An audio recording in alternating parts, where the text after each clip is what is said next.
Egg curry చేస్తున్నాము, చూసి నేర్చుకోండి. రానోళ్ళు కూడా సింపుల్గా చేసుకోవచ్చు. Very very simple. ఫస్ట్ ఉడికిన గుడ్లు తీసుకొని ఆయిల్ వేసి,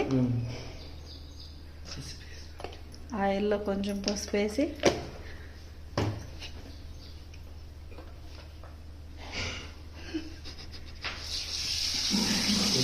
తర్వాత ఎగ్ వేసి ఎగ్ ఫ్రై చేసి పక్కన తీయాలి.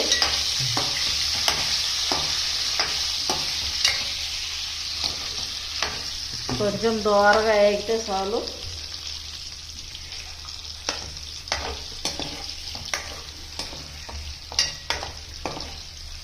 ఫస్ట్ టైం చేసేవాళ్ళు కూడా చాలా సింపుల్గా చేయొచ్చు.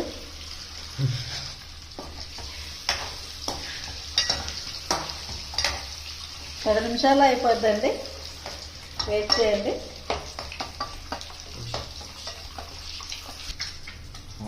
ఆనియన్ వేయాలి.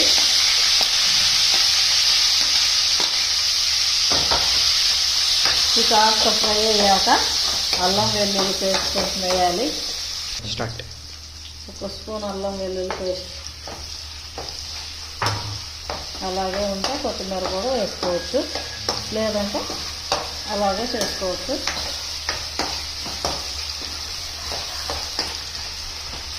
ఇలా కొంచెం కొత్తిమీర పుదీనా పేస్ట్ ఉంది, నేను వేసుకుంటున్నాను. మీ దగ్గర ఉంటే వేసుకోవచ్చు, లేకపోతే లేదు.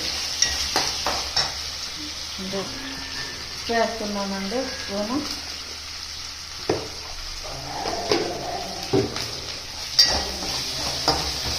కాస్త వేగిన తర్వాత టమాటో వేయాలి. లైట్గా వేసుకోండి, ఎక్కువ వేయద్దండి, స్మెల్ కోసం. ఇది టమాటా వేస్తున్నానండి. టమాటా బాగా మగ్గాలి. ఆ తర్వాత మళ్ళీ ఎగ్ వేస్తాం. చూడండి, ఇప్పుడు మామిడికాయ ముక్క కొంచెం పులుపు కోసం వేస్తున్నాను. రుచికి సరిపడా కారం.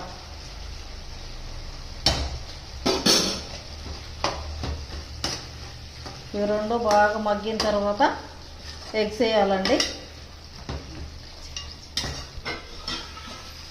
చూడండి, టమాటా మగ్గింది, మామిడికాయ మగ్గింది బాగా. దీంట్లో కొంచెము మనం ఫస్ట్ వేసుకొని పక్కన తీసుకున్న గుడ్లు వేయాలి.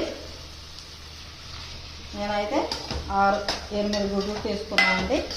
మీకు ఎన్ని కావాలో అన్ని చేసుకోవచ్చు. ఇప్పుడు కొంచెం వాటర్ వేస్తున్నామండి.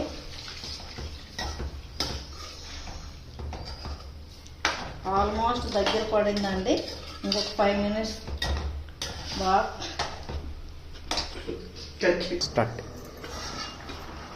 చూడండి, ఆల్మోస్ట్ అయిపోయింది. నేను చెప్పినా కదా అప్పుడే.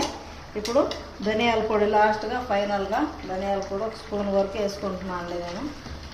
మీకు నచ్చితే వేసుకోండి, లేకపోతే తీసేయండి, కానీ వేసుకుంటే బాగుంటుంది. కోడిగుడ్డు, టమోటా, పచ్చి మామిడికాయ, టమోటా, కోడిగుడ్డు కూర రెడీ.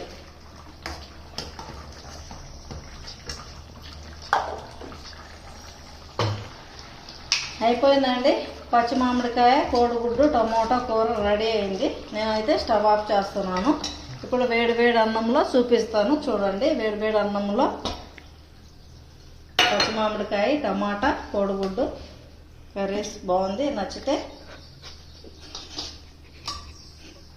సబ్స్క్రైబ్ చేయండి, లైక్ చేయండి. నచ్చితే సబ్స్క్రైబ్ చేయండి, లైక్ చేయండి. మీరు ట్రై చేయండి.